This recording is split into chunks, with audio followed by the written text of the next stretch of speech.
غزہ کی سرزمین پر نہتے فلسطینیوں پر ڈھائے جانے والے مظالم ہوں یا مقبوضہ جموں و کشمیر میں انسانی حقوق کی سنگین پامالیاں، پاکستان نے ہر عالمی فورم پر اپنے ان بھائیوں کی بھرپور سفارتی، سیاسی اور اخلاقی حمایت کی ہے، اور اس وقت تک یہ حمایت جاری رکھے گی جب تک فلسطین اور مقبوضہ جموں و کشمیر کے عوام امن کے ساتھ آزاد فضاؤں میں سکھ کا سانس نہیں لے لیتے۔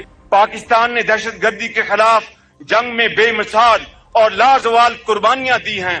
فتنہ الخوارج اور فتنہ ہندوستان کے خلاف جاری آپریشن میں ہماری مسلح فوج اور قانون نافذ کرنے والے اداروں کے بہادر افسر و جوان دفاع وطن کے لیے اپنی قیمتی جانوں کا نذرانہ پیش کر رہے ہیں کہ آج کے دن میں قوم کے بیٹوں اور بیٹیوں کو مخاطب کرتے ہوئے یہ گزارش کروں گا کہ آپ نے نوجوانوں کو ان کی پذیرائی کرنی ہے۔ آپ نوجوان ہی ہمارا سب سے بڑا قیمتی اثاثہ ہیں۔ وزیر اعظم کی ایک کمپریہنسو تقریر آپ نے دیکھی ہے کہ ناظرین 22 اپریل 2025 کو پہلگام واقعے کے بعد بھارت نے پاکستان پر الزامات عائد کیے، جنگ مسلط کی، پاکستان سے شکست کا سامنا کیا۔ ایک سال گزر گیا لیکن پاکستان کے خلاف بھارت کوئی ثبوت فراہم نہیں کر سکا۔ 10 مئی کی تاریخ ساز فتح کے جشن کے موقع پر صدر مملکت آصف علی زرداری کا کہنا تھا کہ پہلگام واقعے کے بعد پاکستان پر جنگ مسلط کی گئی۔ افواج پاکستان بھی بھارتی جارحیت کا حیران کن جواب دیا۔ 10 مئی پاکستانی تاریخ کا سنہری باب ہے۔ اس سے قبل آج فیلڈ مارشل حافظ سید عاصم منیر نے GHQ میں تقریب سے خطاب کرتے ہوئے کہا کہ 1 سال قبل دشمن نے ہمارے قومی عزم کو نقصان پہنچانے کی کوشش کی، جس کا ہماری فورسز نے منہ توڑ جواب دیا۔ ہمارے شیر دل شاہینوں نے دور حاضر کی سب سے طویل نتیز جنگ کی مثال قائم کی۔ شاہینوں نے دشمن کے جدید جنگی جہاز زمیں بوس کیے، تنصیبات کو تباہ کیا۔ شاہینوں نے دشمن کے طیاروں کو زمین تک محدود کر دیا۔ فتح 1 میزائلوں اور شاہینوں نے دشمن کے 26 سے زیادہ عسکری اہداف کو کامیابی سے نشانہ بنایا۔ فیلڈ مارشل کا مزید کیا کہنا تھا وہ بھی آپ کو دکھاتے ہیں۔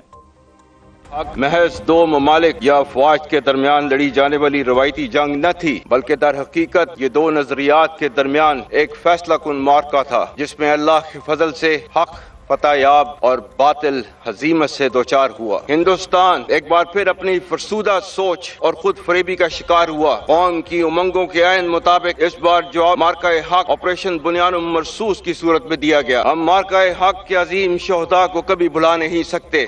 میں اس موقع پر خصوصاً صدر اور وزیر اعظم پاکستان اور تمام تر سیاسی جماعتوں کا خاص طور پر مشکور ہوں۔ پاکستانی میڈیا، صحافی برادری اور خاص کر ہمارے نوجوانوں نے جس طرح دشمن کے پروپیگنڈا، سائبر وارفیئر اور نفسیاتی چالوں کو ناکام بنایا، اس کی نظیر نہیں ملتی۔ ہمارے دشمن یہ جان لیں پاکستان کے خلاف آئندہ کسی بھی مہم جوئی کی کوشش کی گئی تو اس بار جنگ کے اثرات محدود نہیں بلکہ انتہائی وسیع، خطرناک، دور رس اور تکلیف دہ ہوں گے۔ اس مارکہ میں افواج پاکستان نے نہ صرف حملہ آور دشمن کو اس کے تصور سے بڑھ کر ہزیمت بچائی، چیف آف ایئر اسٹاف کی قائدانہ سربراہی میں دشمن کی عددی لحاظ سے بڑی فضائیہ کا غرور خاک میں ملانے میں ہمارے شیر دل شاہینوں نے دور حاضر کی سب سے طویل اور نتیجہ خیز فضائی جنگ کی منفرد مثال قائم کی۔ اسی طرح چیف آف نیول سٹاف کی پیشہ ورانہ رہنمائی میں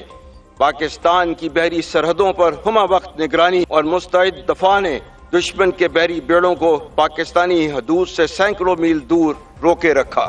پاکستان کی مشرقی سرحد پر متعین پاک فوج، خاص طور پر ورکنگ باؤنڈری اور کشمیر میں لائن آف کنٹرول پر تعینات جرری افسروں اور جوانوں نے اپنی روایت کے عین مطابق نہ صرف دشمن کی جاہریت کی کوششوں کو ناکام بنایا بلکہ اس کی دفاعی پوزیشنوں کو تباہ کر کے شدید نقصان پہنچایا۔ عصر حاضر اور مستقبل کی جنگیں ملٹی ڈومین آپریشنز پر مشتمل ہوں گی، جس میں جدید ٹیکنالوجی بشمول cyber and electronic warfare, drones, long range vectors اور آرٹیفیشل انٹیلیجنس اہم ترین کردار ادا کریں گے۔ ان سب امور کے پیش نظر اور مارکہ حق کے تجربات کی روشنی میں افواج پاکستان کو ملٹی ڈومین آپریشن سے مزید ہم آہنگ کرنے کے لیے ڈیفنس فورسز ہیڈ کوارٹرز قائم کر دیا گیا ہے. خلائی پروگرام کو وسعت دی جا رہی ہے اور آرمی راکٹ فورس کمانڈ بھی قائم کی جا چکی ہے. پاک بحریہ میں ہنگور کلاس آبدوز کی شمولیت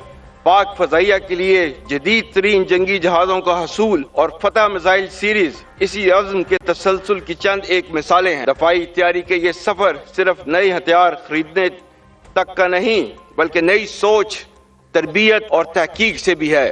گزشتہ سال کے دوران پاکستان کے قومی وقار میں بے مثال اضافہ ہوا کا اعتراف پوری دنیا کر الحمدللہ آج عالمی ایوانوں اور بین الاقوامی مجالس میں ہماری قیادت کو عزت و تکریم کی نظر سے دیکھا جا رہا ہے.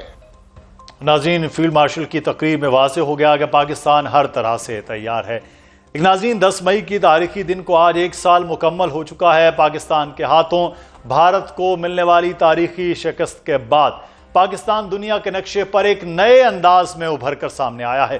پاکستان کو سفارتی تنہائی کا شکار کرنے کے خواب دیکھنے والا بھارت آج خود تنہائی کا شکار ہو چکا ہے. پاکستان آج دنیا کی توجہ کا مرکز بن چکا ہے. عالمی مسائل کا حل اب اسلام آباد میں بیٹھ کر تلاش کیا جاتا ہے.